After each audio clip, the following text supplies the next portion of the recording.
সুপ্রিয় শিক্ষার্থীবৃন্দ, সবাইকে আসসালামু আলাইকুম। আমি মোহাম্মদ রাসেল, সবাইকে EDUVIVE চ্যানেলে স্বাগতম। সুপ্রিয় শিক্ষার্থীবৃন্দ, আমরা গত ভিডিওতে আমরা ষষ্ঠ শ্রেণী 2.2 এর যে অঙ্কগুলো ছিল আমরা সেই অঙ্কগুলো শিখেছি। আজকে আমরা সেই ধারাবাহিকতায় আমরা আজকে তৃতীয় ক্লাসটি নিয়ে এসেছি। আজকে আমরা করব এর পরবর্তী যে অঙ্কগুলো আছে সেই অঙ্কগুলো।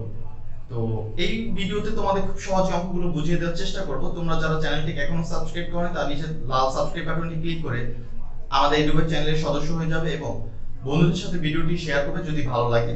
আর যারা এখন পর্যন্ত চ্যানেলটিকে সাবস্ক্রাইব করেছো তোমাদেরকে অসংখ্য ধন্যবাদ। তো চলো আমরা এখন ভিডিওটি শুরু করি।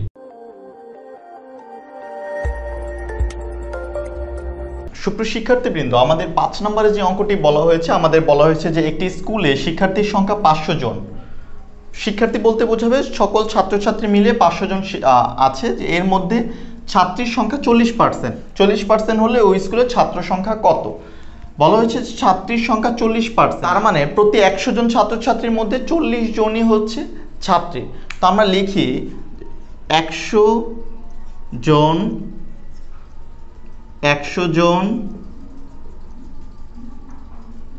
জন শিক্ষার্থীর মধ্যে বলা হয়েছে এই যে ছাত্রীর সংখ্যা 40%। সুতরাং 100 জন শিক্ষার্থীর মধ্যে ছাত্রী 40 জন।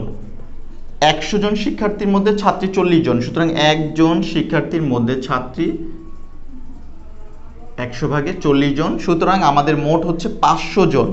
500 জন শিক্ষার্থীর মধ্যে ছাত্রী, আমরা এই একজন বের করেছিলাম, এখন আমরা 500 জনেরটা বের করছি।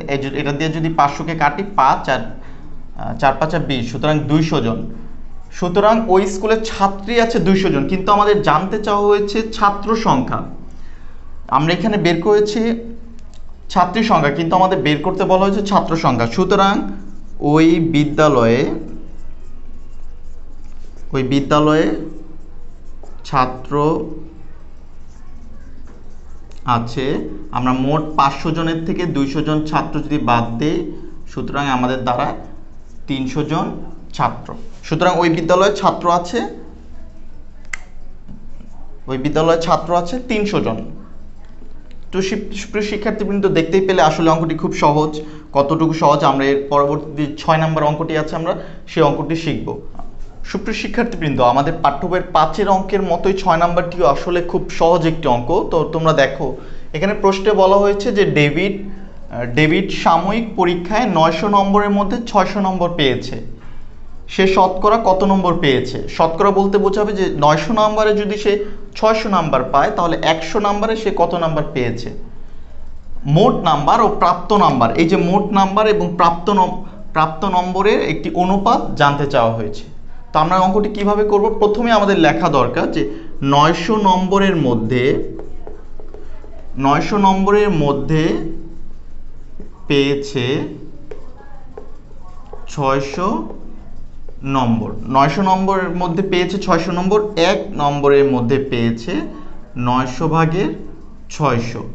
সুতরাং 100 নাম্বারের মধ্যে পেয়েছে, আমরা 100 দ্বারা এখন অঙ্কটি গুণ করব। এখন এটা দিয়ে এটাকে যদি কাটি আমরা 9, 600কে যদি আমরা 9 দিয়ে ভাগ করি, তাহলে আমাদের একটি অপূর্ণবর্গ সংখ্যা আসে। তো আমাদের এখানে এটাকে সমস্ত আকারে ভাগ করতে হবে। 6 নং 54, আবার যে 0 6, আবার 6 নং 54, যদি বিয়োগ করি 6 হাতে রেখে এখানে, তাহলে 66 সমস্ত 6 9, এটা দিয়ে কাটলে 3 দিয়ে কাটলে 2, এটা 3। সুতরাং 100 নম্বরে পেয়েছে 66 সমস্ত 3 ভাগের 2 নম্বর বা পার্সেন্টেজ।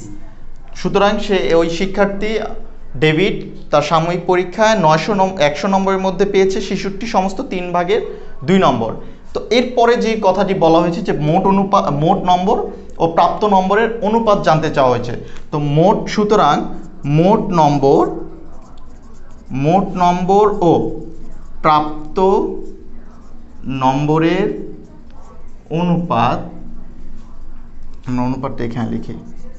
অনুপাত যেহেতু 900:600, আমরা এই দুইটা শূন্য কেটে ছোট করতে পারি। আবার এটাকে যদি 6 যদি আমরা 3 দিয়ে কাটি, আমাদের থাকবো 2, আর এটাকে কাটলে হচ্ছে 3। সুতরাং 3:2, এটাই আমাদের উত্তর।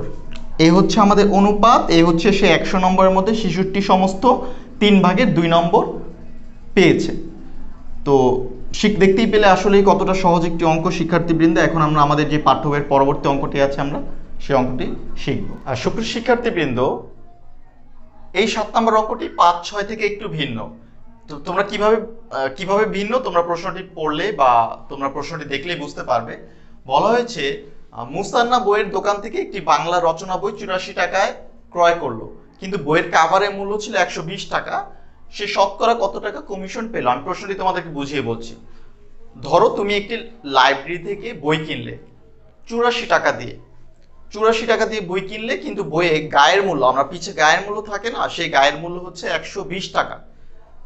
তো তুমি শতকরা মানে 100 টাকায় তুমি কত টাকা কমিশন পেলে? এই অঙ্ক মূল থিমটাই হচ্ছে এটা। আমাদের জানতে চাওয়া হয়েছে যে তুমি 100 টাকায় আসলে কত টাকা কমিশন পেলে। তো প্রথমেই যেটি আমাদের দেওয়া ছিল বা দেওয়া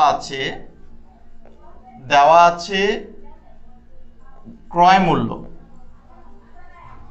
মূল্য হচ্ছে আমাদের 84 টাকা।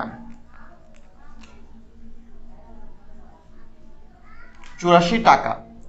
কভারের মূল্য 120 টাকা। সুতরাং আমি কমিশন পাই বা কমিশন পেলো আমরা কাভারের মূল্য থেকে ক্রয় মূল্যটা বাদ দেই, তাহলে আমাদের বের হয় 10 থেকে 4 গেলে 6, হাতের 1 9, 8 একে 9, 12 থেকে 9 গেলে 3। আচ্ছা, আমি মোট 36 টাকা কমিশন পেলাম। আমি মোট 120 টাকা 36 টাকা যদি কমিশন পাই, আমি 100 টাকায় কত টাকা কমিশন পাই? তো এটা কিভাবে করব? 120 টাকায় কমিশন পেল 36 টাকা। 120 টাকায় কমিশন পেল 36 টাকা। 1 টাকায় কমিশন পেল আমরা 120 ভাগে 36 টাকা। সুতরাং যেহেতু শতকরা জানতে চাওয়া হয়েছে, তাহলে আমরা লিখবো 100। আমরা জানি যে শতকরা বলতেই বোঝায় 100। তাহলে 100 টাকায় কমিশন পেল, আমরা 100 দ্বারা গুণ করব। এই শূন্য যদি কাটি, 12 দিয়ে 36 কাটলে 3, 3 এর সাথে যদি আমরা 10 গুণ করি 30%। সুতরাং শতকরা কমিশন পেল 30% বা 30 টাকা। তো এই ছিল আজকে আমাদের পুরো ভিডিওটি। তোমরা যারা এখন পর্যন্ত ভিডিওটি দেখছো প্রিয় শিক্ষার্থীবৃন্দ, তোমাদেরকে অসংখ্য ধন্যবাদ। আর যদি ভালো লাগে ভিডিওটি, অবশ্যই ভিডিওতে একটি লাইক দিবে, নিচে কমেন্ট করবে। এর পরের যে ভিডিওগুলো দেখার জন্য চ্যানেলটিকে অবশ্যই নিচে লাল সাবস্ক্রাইব বাটনটি ক্লিক করে পাশে থাকা বেল আইকনটি বাজিয়ে দিতে হবে। তো পরবর্তী ভিডিও পর্যন্ত সবাই ভালো থাকবে, সুস্থ থাকবে। আসসালামু আলাইকুম।